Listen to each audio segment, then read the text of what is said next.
Welcome, Reds, to the 100% United pod. I'm your host, TC, and I'm joined again by your co-host, Scott. Hello, mate. You ready for Sunday?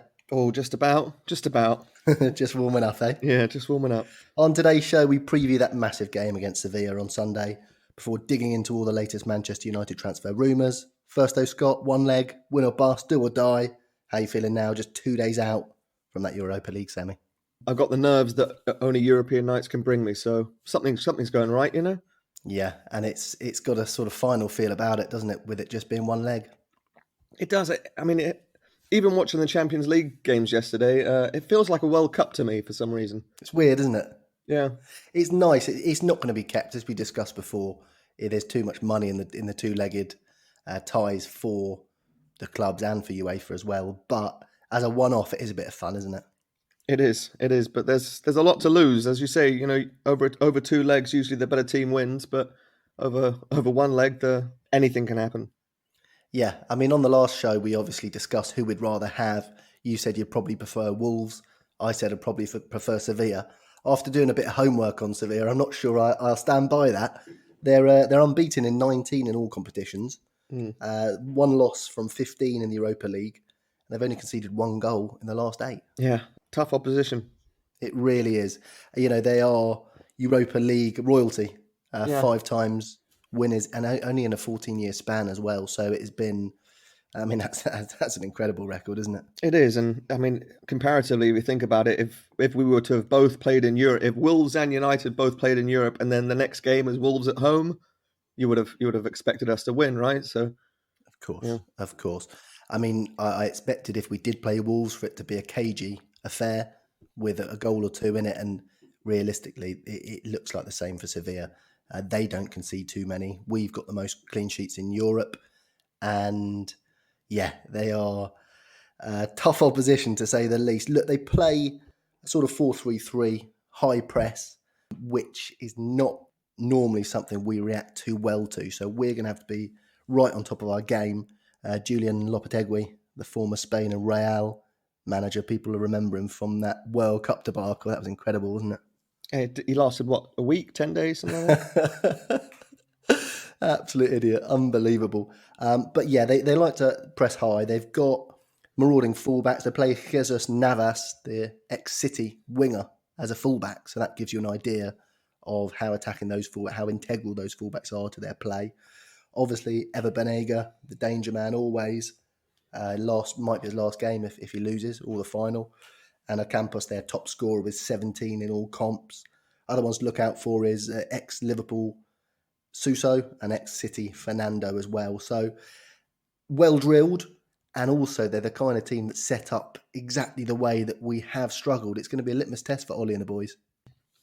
I actually disagree. I think that the way they set up is sort of plays into our counter-attacking ways that, you know, we beat City a few times this year. We beat, you know, bigger teams who sort of pressed high against us. And I think it could actually play into Ole's plan B of tactics. Yeah, I hope so. Mm-hmm. I mean, we'll get on to United in a minute, but just quickly, you don't see Ole possibly pulling a fast one and going back to 3 at the back? I don't know. I really don't.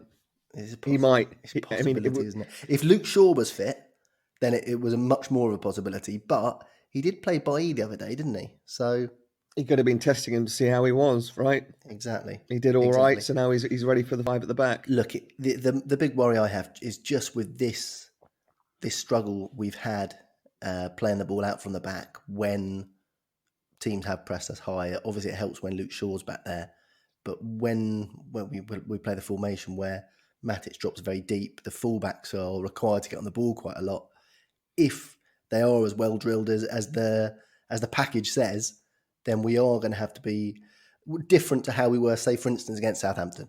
You know, Southampton are one of the best pressing teams in Europe now, and we didn't react too well to that, did we? No, we definitely didn't.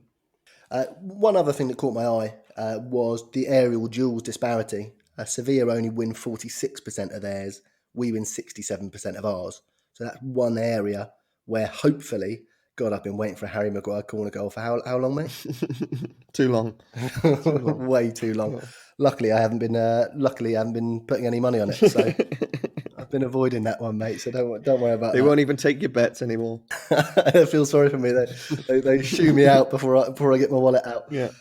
Look, one thing I will say before we get onto the United team is the weather has cooled down quite a little bit over here around the Cologne area.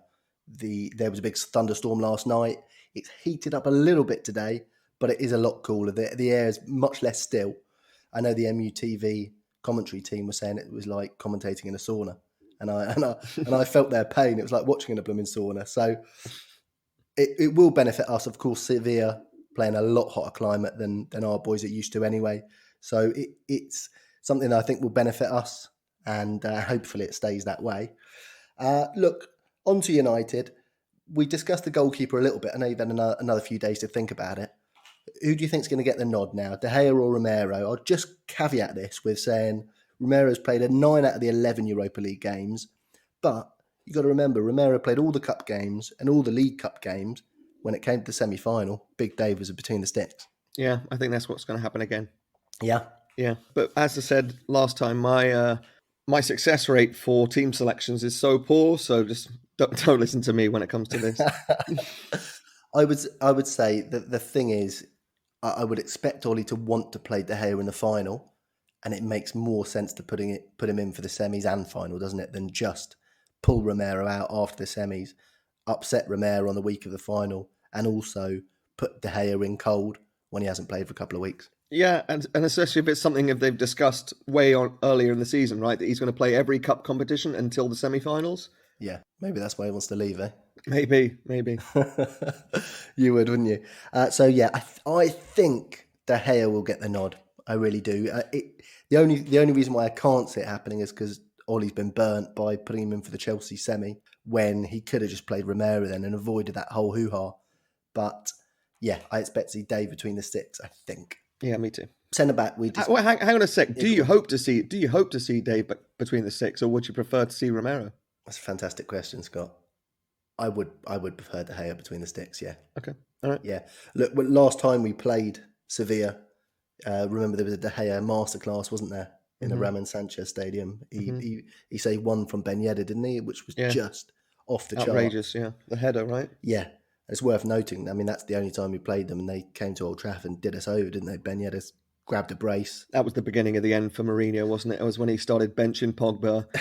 It's when he started playing silly buggers. Yeah, you took the words out of my mouth. I think did he play McTominay centre-back that day, or Herrera? One of the two. Yeah, something like that, yeah. And it was also actually something that really stuck in the throats of us United fans when he started banging on about football heritage just after that. Remember, he was saying that Sevilla have got this heritage that they've been in, and he was banging on about his Real Madrid team beat us at Old Trafford. And it did make me think. I know Ollie says some wacky stuff sometimes in press conferences, but he never digs us out as a club, does he? Yeah, that's true. And that is something that really we don't miss from Jose Mourinho, because at times it was just, it was tiresome, wasn't it? Yeah, we were just on his agenda, right? And yeah, I felt like he was using the club to make himself a bigger figure in football. Yeah, for someone who seemed so had his finger on the pulse of football so well at the beginning of his managerial career, he's certainly got a bit blind to some things. I mean, it's obvious starting that narrative up against United was never going to work, and it hasn't carried him on very well. He looks a shadow of the man now. So yeah, daft stuff from Mourinho. Look, centre back. Do you expect us to go two centre backs, or do you expect, Ollie, if you had to guess, to go back to 3, so then he gets an extra man there in the midfield? You've got the wing backs in the midfield, because Sevilla are, they do have a decent midfield there, and like I said, their fullbacks are dangerous. I actually think that we've come too far in this 4-2-3-1 or 4-1-3-2, whatever you want to call it, to change it now. I think a few months ago when we didn't have a fully fit Paul Pogba, we didn't have Rashford, we didn't have Greenwood or Fernandes either. It was so much easier to go to 5 at the back because that's true. It was helping us not lose, right? It was preventing us. The lack of firepower, yeah. But now that we've got it, I can't see us negating 3 or 4 months of really good work to go back to try not to lose a game. Yes. I would hope for his sake and for all of our sakes that he does go 4 at the back, and I would go Maguire and Lindelof. Yes, me too. And then Matic back in front of them. Yeah. Play him very defensive. He's probably got less license to roam forward than usual. Yeah, I agree. But one thing is that, and tactically, we have looked like it hasn't been quite on in midfield recently. If he does drop that deep, and then Pogba inevitably gets left alone in the midfield, and he has to drop a bit deeper, Bruno's got to drop a bit deeper too. I don't know whether it's an instruction or whether it's Bruno since he got knackered. Remember that midfield three seemed to be so much more fluid when we first started playing it. Yeah. But then Bruno got run into the ground. He does get back when he needs to, but he does like standing up next to his mate Martial, doesn't he? So it does make it very disjointed, and I do fear if we go down that route and we haven't set up to basically make that midfield a bit more congested, that Banega will start pulling the strings.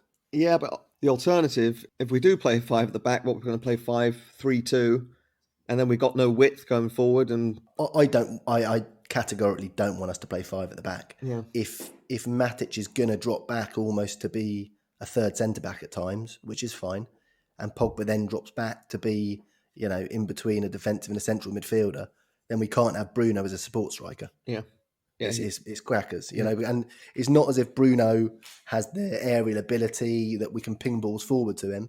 You're relying on Wan-Bissaka and Brandon Williams to get on the ball a hell of a lot, and just that gap between Pogba and Bruno has just got bigger and bigger as the weeks have gone by. Yeah, you're right. Yeah, so it's more of a tactical thing. Do you expect us to go for our usual front three, or do you think it's a possibility that Mata might have caught Ollie's eye and he might, just for the fact that he does put an extra body sort of in and around that midfield area? I know he's not as dynamic as he used to be, and he didn't start off too dynamic either. But is there a possibility that he comes in and then you've got for instance, Greenwood or Rashford or whoever to come off the bench and change the game? Possibility, or do you think he would just go for tried and tested? It is. It's a good one. It's a good possibility, and it's a good shout as well, because if Mata's only good for 45 minutes, he's probably best for the first 45 minutes, right? Because if it does go to extra time, he's going to be knackered. And my big problem with last game was that we didn't really have anyone that we could bring on that we were confident that would come and change the game. Yeah. And I think maybe dropping Mason and pulling Mata out there on the right and allowing that extra body in midfield that you were talking about just now is probably the best option to not get overrun in midfield. And then Mason's a great option to bring on, or Marcus as well. Yeah, absolutely. I mean, Mata's he's the top assister in the Europa League with 5. Bruno second on 4.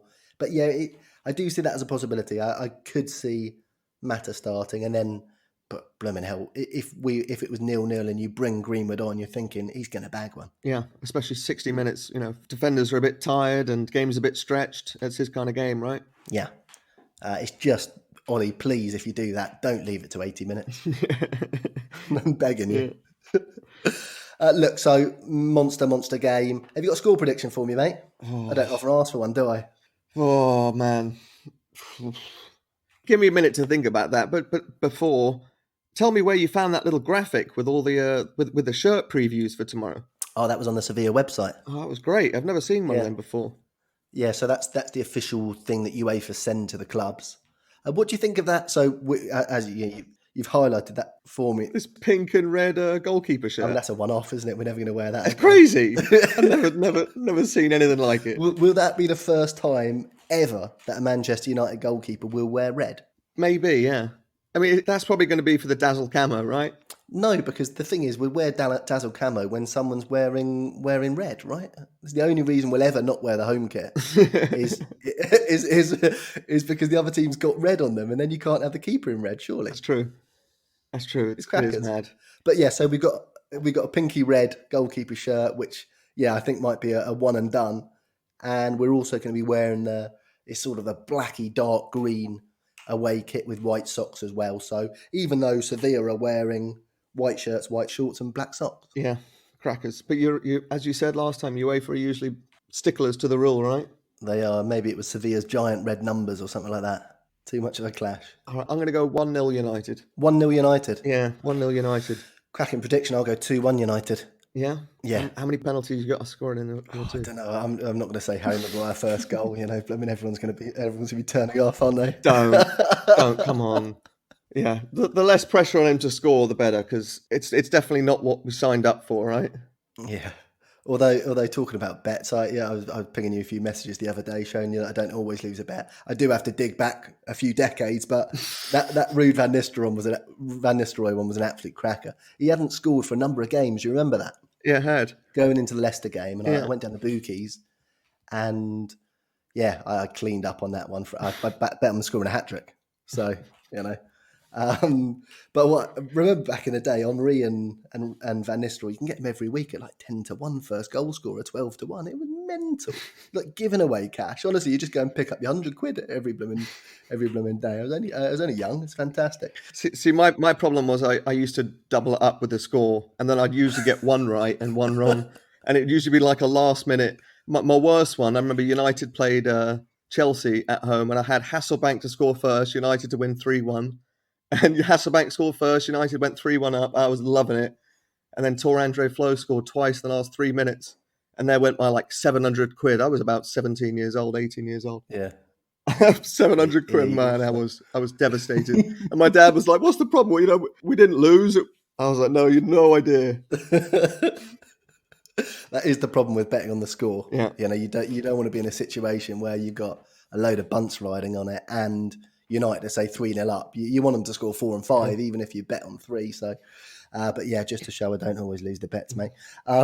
Look, on to transfers. The Jadon Sancho saga continues, of course. Look, we've had Hans-Joachim Watzke, the CEO of Dortmund, coming out today saying that it is set in stone. He will stay. He also mentioned Scholes and Hargreaves' comments saying that he thought it was a bargaining position. They thought it was a bargaining position, and said that they were great players, but I don't think they know about transfers. What do you think of those comments, first of all, and then we'll get on to his next comments? I think it's just nonsense. He's just delaying it, right? And he's I don't know. As I said the other day, I'm trying not to get all my eggs in this basket, because if it doesn't happen, I'm going to be devastated. But the good thing is that he still hasn't come out. 4 or 5 of his teammates have come out now and said how happy they are to be at Dortmund, and he hasn't done that. And he's the first in line that they wanted to do that. So that's a good sign. Well, you know what? I'll get onto that in 1 second because it is a very good point. I will just say that Watzke did come out a little bit after and say that there's no money left for transfers and we've been bleeding cash. There's no fans in the stadium, so it doesn't take a rocket scientist to work out that we got no cash. So mixed messages from the big man there. Yeah. But what I'll say about this silence from Sancho, which is very interesting, is that, like you say, many players have been coming out saying, "Oh, we're delighted he's saying." We've got the CEO talking. We've got Zorc talking. The reason they're all talking is because they're at this training camp, right? Every year they go to this pre-season training camp. Officials go, players go, of course, but journalists will also stay with them. And what happens is they train and everyone is free for interviews. So what you've got is this is why you're getting so many people coming out with comments, because the journalists are there, and it's a known thing that Dortmund do this every year. The interesting thing is, we still haven't heard anything from Sancho. Now, if they've all got total access to these players, and we still haven't heard Sancho says he's staying. Of course, he had to talk after the match, but he was just answering the questions. They said, what do you think of playing with this team? He said, I love playing with this team. But that makes that silence even more deafening. Well, yeah, it makes the silence even more deafening from Sancho, because this is the time when interviews are blooming all over the place. They're begging him to do it. Absolutely begging him. Yeah, they are, aren't they? And now they're even just asking him questions of, well, is it your teammates you don't like? Is it that you don't like playing with your teammates? And what's he supposed to say to that, right? I saw a few people reacting like, oh, he's saying he loves playing with them, he's going to stay. But what's he supposed to say? No, I hate them all. This is crap. I want to go back. No. Yeah. Here's the thing as well, is that I don't exactly know the sell-on percentage, but I know if he hands in a transfer request, he doesn't get a good percentage of the transfer, right? And when you're talking 120 million euro transfer, this could be 10 million, 12 million euros. Yeah. And so for them to try and get him to hand in that transfer request is going to pay a couple of wages for the season. Do you know what I mean? So yeah, it's a game of poker, isn't it? Yeah. And we're not even at the final card yet. No, and the other thing to think about is that we're still in the Europa League, of course, and Memphis Depay is still in the Champions League now. And the noises are is that Depay would be the replacement for Sancho. And I'd actually add a pretty blooming good replacement for Sancho too. Yeah, probably. For the German league, I think he'd tear it up. Mm-hmm. He'd be very productive there. He wouldn't cost nearly as much. So they could get someone who would not lower the standard from Sancho too much in that league, I think. Also, we have first refusal on him, right? 100%. So if they want to buy him without selling us Sancho, then we can just say, no, well, how about we buy him? Exactly. But I would suggest that might be a possibility. And the only thing that still gets me a little bit nervous is the fact that if you look back at the seasons when we have qualified for the Champions League, we haven't gone too big in the transfer market. However, when we haven't, that's when we get backed big time to almost as a reaction to not getting in the Champions League. So I really hope that changes because it's a pattern that is quite stark. Yeah, you're right. You're absolutely right. Yeah. Look, just a few other rumours doing the rounds. Not too much out there. Of course, we've got the big game on Sunday. Donny van der Beek has said he may stay at Ajax now. That Real Madrid move, which was almost done, is off. So he's still there for 40 million and still an option if we should want to strengthen that midfield a little bit. You're still keen on him? Yeah, I would take him, definitely. Yeah, I think he would be a really nice option, especially with the Grealish prices going round. We were linked with Ben Chilwell for £80 million as well. I mean, I can't see that happening. I think if anything, we'll be looking for a backup left back rather than an out and out. And 80 million blooming hell was spent on Sancho. Thanks. Yeah. The other one that popped up is Pogba and Dybala, a potential swap. Of course, we got Andrea Pirlo's taken over at Juve. The problem with that I've got is that I don't want Dybala. He turned us down last summer, didn't he? And I don't want to lose Pogba either now. So I don't really. Yeah, I can't see that one happening either. Really, I can't see them affording his wages. They're trying to get all these wages off the books, right? No chance. Another one, Odion Igalo linked to PSG. The papers are putting it out there as if it's something that might imminently happen. I think what they're trying to say is they might try and grab him in January. Yeah, because we've got a loan deal until then, so they'd have to pay us and pay Shanghai as well. It just seems way too messy. Andres Pereira looks like he is going to leave this summer. Portuguese, Spanish, and German clubs circling him. He said he's not really had enough minutes. I don't agree with him, actually. I think he's had more than enough minutes. I don't either. Yeah. Last season, he had. My brother actually said to me yesterday, he hasn't had a chance to shine. And I said, what do you mean? The whole of last season, he had more than enough opportunity. And you know what? He showed he's a good squad player. He's a good player to bring in the early rounds of the Carling Cup and maybe the group stages of the Europa League. But if we want to catch 33-point Liverpool ahead of us, we got to get better. Yeah, I agree. And this season as well, before Bruno arrived, he had plenty of chances. So I think it'd be a good move for both parties, realistically. And again, clear out those kind of players who we just haven't been using recently. And it's a shame. I always earmarked him as being. He was sort of in the same sort of build as Coutinho. You thought he could be similar of that ilk, but it just never really worked out for him. Yeah. No, not even there, unfortunately. No.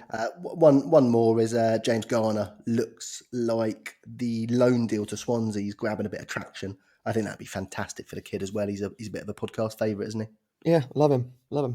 Yeah, and it'd be great having a bit of experience down there and then come back year after, Matic a year older and potentially fight for a first team spot. Yeah, definitely a squad place. And Levitt's gone on loan as well, hasn't he? Didn't Dylan Levitt go on loan, or is he's trying to get a loan? Yeah, he's trying to get a loan. I think that this is all going to be sorted out, obviously, after the Europa League. Don't forget, guys, with transfers, if you're getting worried like me and Scott do sometimes, just bear in mind there's 2 months to go in the transfer window still. Our season isn't over. It's crazy. Yeah, it's mental stuff. But look, we've got that massive game to look forward to on Sunday, and after then, I expect the transfers to start picking up. Yeah, let's hope so. Yeah. Thanks for joining us again, everyone. If you're new or not subscribed, make sure you hit that button so you don't miss an episode. Follow at United100 Podcast on Instagram too. More great 5-star reviews and messages have been coming in as well, so thanks a lot for that. Much appreciated. We'll be back after the Sevilla game. Fingers crossed, United's marathon season still running. Thanks for joining me again, Scott. Thank you, TC. Take care. Cheerio, Reds. Ta-ra.